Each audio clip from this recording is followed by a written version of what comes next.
Today we're pulling up on the Red Wagon Bakery at the Farmers Market in Bloomington, Illinois. This is a local cottage licensed bakery owned by Michelle Aikman and her husband Paul. The name Red Wagon comes from a little red wagon they used for their daughter's softball games that they eventually would use to haul around freshly baked goods. Michelle also works a full-time job while operating her home bakery, so she taught her husband Paul how to bake as well. They do a lot with the community, such as baking for nursing home residents, donating to nonprofits such as Big Brothers Big Sisters in Bloomington, New Hope Animal Outreach in Decatur, and God's Mission Ministry, which feeds the homeless and provides them with necessities. They also do a live baking show right here on TikTok on the Food Talk TV channel every Wednesday at 10 a.m. They're located at the Farmers Market in Bloomington, Illinois every other weekend and are available for contact on Facebook at Red Wagon Bakery. Enough yapping, let's get to snacking. First up, we're going to start with one of their homemade Buckeyes to try.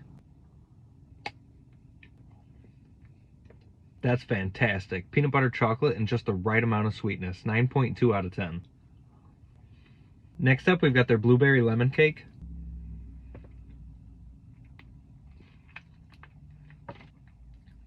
That's very good. You've got that super tart lemon with that nice bright fresh blueberry. This is an awesome bite. 9 out of 10.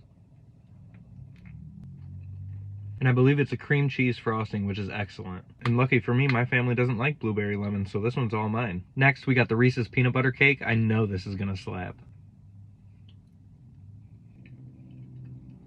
That's excellent. Super moist chocolate cake with a rich peanut butter buttercream with Reese's and Reese's Pieces on top. That is stellar. 9.5 out of 10. Next up, we've got a cinnamon roll cake.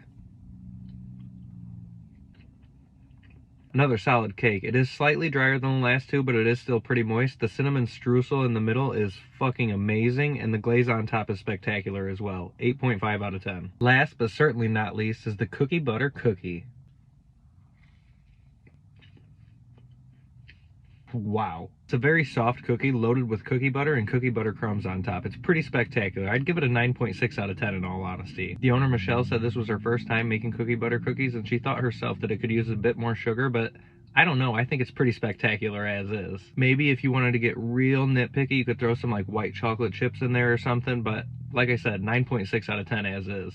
Full disclosure, they recognize me, so I got a couple of these things for free, but all these treats cost me $15, and overall I'd give them a 9.2 out of 10. The owners are super nice, and I appreciate them giving me a couple things on the house. If you're in the area, stop by and check them out, and as always, follow along to see what Goose is grazing on next.